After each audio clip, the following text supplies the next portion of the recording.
ناظرین، میں ہوں امتیاز عالم بدلوں کی نشریات میں اپنے پروگرام انگیز کے ساتھ. لگتا ہے کہ دھول بہت اڑ رہی ہے اور افواہیں ہیں کہ ختم ہونے کا نام نہیں لے رہی ہیں. وزیر اعظم شہباز شریف اپنی لندن یاترا سے واپس آ چکے ہیں. اب پھر تردید کی جا رہی ہے. پہلے کہا گیا تھا بڑا مشورہ ہوا ہے، فیصلے ہو گئے ہیں، لیکن آج خواجہ آصف صاحب نے کہا ہے کہ کوئی اس بارے میں فیصلہ ہی نہیں ہوا، اور ابھی تو آرمی چیف کی اپائنٹمنٹ کا معاملہ کی فائل بھی نہیں چلی ہے. اب بلکہ انہوں نے کہا ہے کہ یہ 18-19 کے بعد ہی یہ فائل انیشیٹ ہوگی آرمی چیف کی اپائنٹمنٹ کی. یہ بہت بڑا مسئلہ ہے، بن گیا ہے پاکستانی سیاست کا، کیونکہ سیاستدانوں کا خیال ہے کہ آرمی چیف جو ہے وہ پاکستان کی سیاست، معیشت اور تمام تر ریاستی امور میں ایک مرکزی حیثیت رکھتا ہے. ان سیاستدانوں کا یہ سیاستدان جو ہے یہ کب تک اپاہج رہیں گے، کب تک انہیں اعتماد نہیں آئے گا جمہوریت پہ، آئین پہ اور اداروں کی آئینی حدود پہ. حالانکہ پی ڈی ایم کا جو نکات اٹھا لے، جس نکات پہ آل پارٹیز کانفرنس میں اتفاق ہوا تھا، اس میں سول ملٹری تعلقات کے حوالے سے بڑی واضح پوزیشن لی گئی. اسی طرح عمران خان دھرنے پہ بیٹھے ہیں، ابھی تک لانگ مارچ میں چلے جا رہے ہیں، حالانکہ وہ خود وہاں نہیں جا سکتے. بہت زخم آئے ہیں ان کی ٹانگ پہ، آج میں نے اپنی آنکھوں سے بھی دیکھے ہیں. انہیں وہ فائر لگے ہیں، 3 فائر کے نشان تو صاف نظر آ رہے ہیں. باقی ٹانگ بھی ان کی لپٹی ہوئی ہے، لیکن جو زخم ہیں وہ 3 کے قریب لگتے ہیں. اور پھر بھی وہ خطاب کرتے ہیں گھر سے بیٹھ کر، اور انہیں انٹرنیٹ کے ذریعے اسکرین پہ ان کی تقریر سنتے ہیں لوگ. ان کے رویے میں بڑی تبدیلیاں آ رہی ہیں، لیکن وہ ابھی تک لانگ مارچ پہ اس لیے ہے کہ انہیں یہ اپائنٹمنٹس جو ہے آرمی چیف کی ہوتی نظر آ رہی ہے، جو ان کے خیال میں ان کی اگر منشا کی نہ ہوئی تو پھر وہ یقیناً مخالف پارٹی کی منشا کی ہوگی. کیوں عمران خان ان لائنز پہ سوچ رہے ہیں؟ بیچ میں انہوں نے یہ بھی کہا کہ جسے مرضی لگا دیں لیکن وہ میرٹ پہ ہو، میرا کیا مسئلہ ہے. تو اسی اثنا میں ہمیں افواہیں ملتی رہیں کہ پھر سے آرمی صدر پاکستان اور آرمی چیف کے درمیان پھر سے ملاقاتوں کی کوشش ہوئی ہی، لیکن صدر مملکت نے لاہور میں کہہ دیا کہ وہ بات چیت ناکام ہو گئی ہے اور بات چیت ہونی چاہیے، لیکن فی الحال آگے نہیں بڑھ سکی ہے. مطلب نہ انتخابات کی تاریخ پہ معاملہ طے ہو پایا ہے اور نہ آرمی چیف کی تعیناتی پہ. اب جنرل باجوہ جا رہے ہیں، ہر کور میں جا کے الوداعی خطاب کر رہے ہیں، اور ان کی ریٹائرمنٹ کا پروسیس شروع ہو گیا ہے، جو کہ 29 تاریخ کو وہ ریٹائر ہو جائیں گے. لیکن جنرل باجوہ کی ایکسٹینشن کے لیے بھی بڑی کوششیں ہوئی ہیں. ان کے بڑے قریبی عزیزوں نے کوششیں کی ہیں کہ 6 مہینے کے لیے انہیں ایکسٹینشن دے دی جائے، اور ایک جنرل صاحب جو ہیں انہیں vice chief of army staff بنا دیا جائے، اور اس میں عاصم منیر صاحب کا نام آ رہا تھا کہ وہ 6 مہینے کے بعد وہ پھر آرمی چیف کا عہدہ سنبھال سکیں گے. یہ تجویز آرمی کے حلقوں میں بھی اس طرح زیر بحث رہی ہے. مجھے اس کے بارے میں اب معلومات ہیں. تو لگتا یہ ہے کہ اب آرمی چیف کی اپائنٹمنٹ کے معاملے پہ بھی جنرل باجوہ کی بات کا ویٹ نہیں رہے گا، ان کی بات کا وزن نہیں رہے گا. اور پھر یہ جنرل باجوہ اپنے یہ جو سینئر ترین جو جنرلز ہیں ان میں سے وہ کس کے بارے میں کیسے پوزیشن لے سکتے ہیں، یا کسی کور کمانڈر میٹنگ میں یا 3 اسٹار جنرلز کی میٹنگ میں کیسے ادارے میں یہ بات زیر بحث آ سکتی ہے، جو کہ ممکن نہیں ہے. ایسی اخبارات میں غلط خبریں اڑائی گئیں یا ٹیلی ویژن پہ سازشی تھیوریز پیش کر کے ایسی باتیں کی گئی ہیں. مجھے یاد ہے کہ جب جنرل راحیل شریف کو لگایا تھا نواز شریف نے، تو میری ان سے ملاقات ہوئی تھی کہ آپ نے جنرل راحیل شریف کو کس بنیاد پر منتخب کیا. مجھے میاں نواز شریف صاحب نے ایک بڑی دلچسپ بات کہی تھی، اور میں بڑا حیران ہو گیا تھا. انہوں نے کہا باقی 4 جنرلز نے مجھے اپروچ کیا تھا، سفارشیں کروائی تھیں، لیکن جنرل راحیل شریف نے مجھ سے کوئی رابطہ نہیں کیا تھا. اور جب میں نے انہیں بلایا کہ آپ نے تو مجھ سے رابطہ ہی نہیں کیا، اور آپ تو مجھے ملنے بھی نہیں آئے. تو انہوں نے کہا کہ جی میں تو ایک افسر ہوں, ایک سپاہی ہوں, اور میں سیاست سے دور رہتا ہوں, اور لہٰذا مجھے کوئی اس میں وہ نہیں تھا کہ میں آپ کو آ کر اپنا کوئی کیس پیش کروں. تو نواز شریف صاحب نے انہیں لگا دیا. بعد میں جنرل راحیل شریف بھی ایکسٹینشن چاہتے تھے, اور وہ کوئی فیلڈ مارشل بھی بننا چاہتے تھے, اور وہ پھر یہ سارا جو دھرنا وغیرہ چل رہا تھا عمران خان کا, اس میں بھی راحیل شریف صاحب اور ان کے اس وقت کے ISI چیف انوالو تھے عمران خان کے ساتھ, اور کافی بیک اپ کیا جا رہا تھا اس حکومت کے خلاف. تو وہ گزر گیا جب معاملہ. تو اس کے بعد میں نے دیکھا کہ جب جنرل راحیل شریف ریٹائر ہو رہے تھے, تو اس وقت میری اس وقت بھی نواز شریف سے ملاقات ہوئی تھی. تو اس وقت 3 جنرلز میدان میں تھے. ایک کور کمانڈر ملتان کے تھے, مجھے ان کا نام یاد نہیں آ رہا ہے, ایک کور کمانڈر بہاولپور کے تھے, اور ایک یہ کور کمانڈر راولپنڈی تھے, جنرل باجوہ. تو اس میں مجھے نظر آیا کہ نواز شریف جنرل باجوہ پہ اس لیے راضی ہوئے کہ ان کا خیال تھا کہ یہ زیادہ پولیٹیکلی ایمبیشس نہیں ہے, اور یہ ان کے ساتھ مطلب یہ ہے کہ کوئی وہ حکومت کا تختہ وختہ الٹنے کی کوشش نہیں کریں گے. لیکن جنرل باجوہ لگتا ہے کہ سب سے زیادہ زبردست سیاسی جنرل واقع ہوئے. انہوں نے نواز شریف کی حکومت کے جانے کا بندوبست بھی کیا, اور عمران خان کی حکومت برمانے کا بھی پورا بندوبست کیا.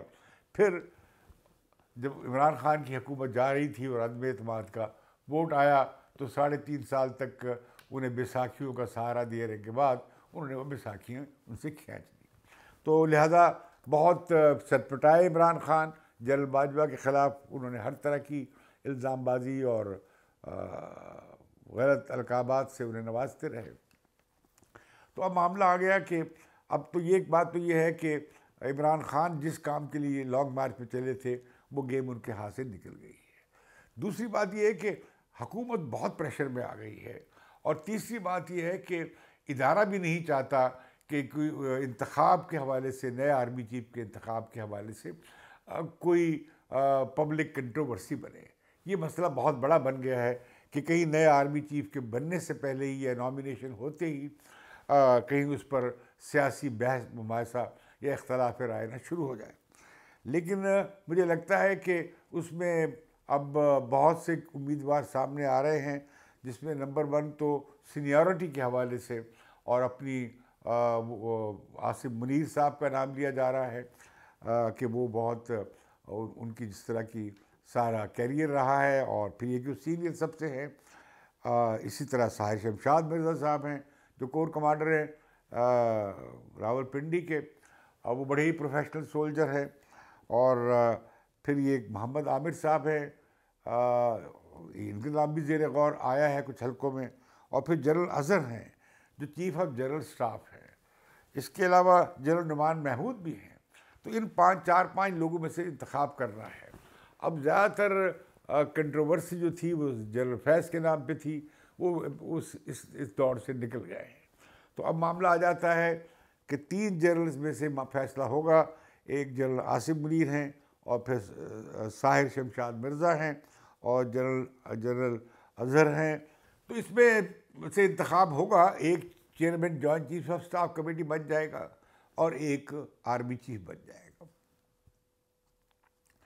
تو مجھے جو جہاں تک اندازہ ہے کہ نواز شریف نے بہت اصرار کیا ہے کہ آئینی طریقہ کار کو اپنایا جائے.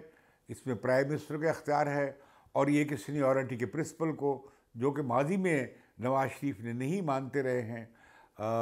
جنرل باجوہ بھی 4تھے نمبر پہ تھے, اور اس سے پہلے جو جنرل لگائے تھے وہ شاید 2-3 نمبر پہ تھے. اور جنرل مشرف کے معاملے میں وہ بھی وہ پہلے نمبر پہ نہیں تھے, وہ بھی 3 یا 4 یا شاید 5ویں نمبر پہ تھے.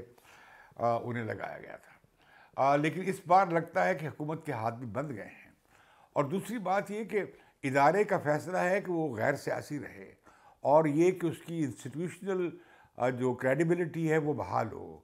اس کی ساکھ جو ہے کافی نقصان پہنچا ہے اس سارے عرصے میں سیاست میں مداخلت کے باعث.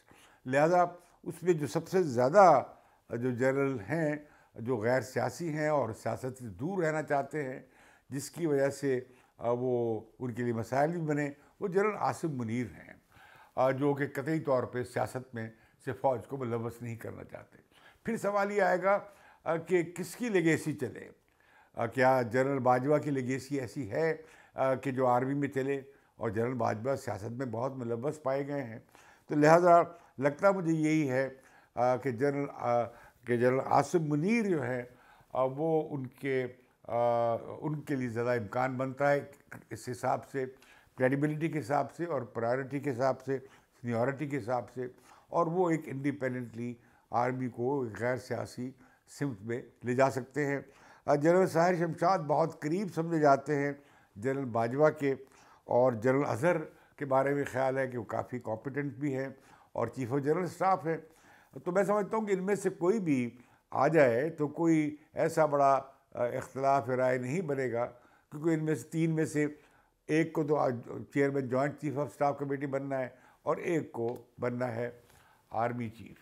تو میں سمجھتا ہوں کہ پاکستان کی سیاست جو ہے وہ اس کا المیہ ہے کہ آرمی چیف کی اپائنٹمنٹ پہ اتنی زیادہ کیا سرائیاں ہو رہی ہیں، اور وہ پھر ابھی بنا ہی نہیں ہے، لیکن ابھی سے ہی کنٹروورسی شروع ہو گئی ہے۔ میں سمجھتا ہوں کہ اس بچگانہ بحث سے نکلنا چاہیے اور سینیورٹی کے اصول کو آپ فالو کریں، اور دوسرے جنرل جو ہے انہیں آپ چیئرمین جو چیف آف اسٹاف لگا دیں، اور یہ معاملہ آپ جلد کرنا چاہیے۔ لیکن میرا خیال ہے کہ یہ اب 18 یا 19 تاریخ کو یہ سمری موو ہوگی، اور اس کے اگلے 3-4 دن میں اس کا فیصلے کا اعلان کر دیا جائے گا۔ اور میں یہ بھی بتا دوں کہ نواز شریف بھی اس اپائنٹمنٹ کے 2-3 ہفتے بعد، میرا خیال میں دسمبر کے پہلے ہفتے میں تک نواز شریف واپس آ جائیں گے۔ اس دوران ان کی درخواست بھی داخل ہو جائے گی، اور میں یہ سمجھتا ہوں کہ شاید پی ڈی ایم کی قیادت کے درمیان آرمی چیف کے نام پر اتفاق رائے کے لیے صلاح مشورہ شروع ہو چکا ہے، اور چونکہ یہ پی ڈی ایم کی حکومت ہے، اتحادی حکومت ہے، تو لہذا پرائم منسٹر اپنے اتحادیوں سے ضرور مشورہ کریں گے، کیونکہ یہ وہ اکیلے فیصلہ نہیں کر سکتے، وہ اس ساری جماعتوں کے متفقہ یا متحدہ پرائم منسٹر ہے، اور وہ یقیناً ان جماعتوں سے کے لیڈروں سے مشورہ لیں گے، ان کی رائے بھی لیں گے، لیکن استحقاق وہ پرائم منسٹر کا ہے۔ دوسری بات جو اب مسئلہ درپیش ہے انتخابات کی تاریخ کا، میں سمجھتا ہوں کہ اس پر اب کوئی بڑا مسئلہ نہیں بننا چاہیے۔ زیادہ سے زیادہ انتخابات مئی، جون یا جولائی میں ہو سکتے ہیں، 1-2 مہینے کے فرق سے کوئی ایسا بڑا فرق پڑنے والا نہیں ہے۔ لیکن اگر آپ چاہتے ہیں کہ صاف شفاف انتخابات ہوں، آبادی کی صحیح اس میں نمائندگی ہو رہی ہو، تو ضروری ہے کہ یہ جو ہمارا سینسس ہے، مردم شماری، وہ مارچ میں مکمل ہو جائے، اور اپریل مئی جون میں لسٹیں الیکٹرل لسٹ ریوائز ہو جائیں، اور اس کے ساتھ ساتھ یہ کانسٹیٹوئنسیز کی ری ڈیمارکیشن ہو جائے۔ اگر وہ ہو جائے تو پھر الیکشن جا کے جون، جولائی، اگست میں ہو سکتا ہے۔ حکومت کو ظاہر ہے جانا پڑے گا 3 مہینے پہلے اس کے لیے، یا تو مارچ میں چلی جائے یا جولائی میں چلی جائے، تو وہی تقریباً بن جاتا ہے کہ یہ ٹینیور پوری ہو جائے۔ اس دوران عمران خان جو ہیں ان کا جو مارچ ہے وہ اب ایک جلسوں کی سیریز بن گیا ہے۔ اب وہ آئندہ ایک دنوں تک وہ جلسے کرتے رہیں گے۔ ان کی بڑی زبردست اسٹریٹجی رہی ہے کہ انہوں نے پولیٹیکل مومنٹم کو اور اپنی موبلائزیشن کو برقرار رکھا ہے۔ اب وہ عمران خان بڑے کائیاں ہیں، وہ خود بھی کہتے ہیں کہ وہ یو ٹرن برا نہیں ہوتا۔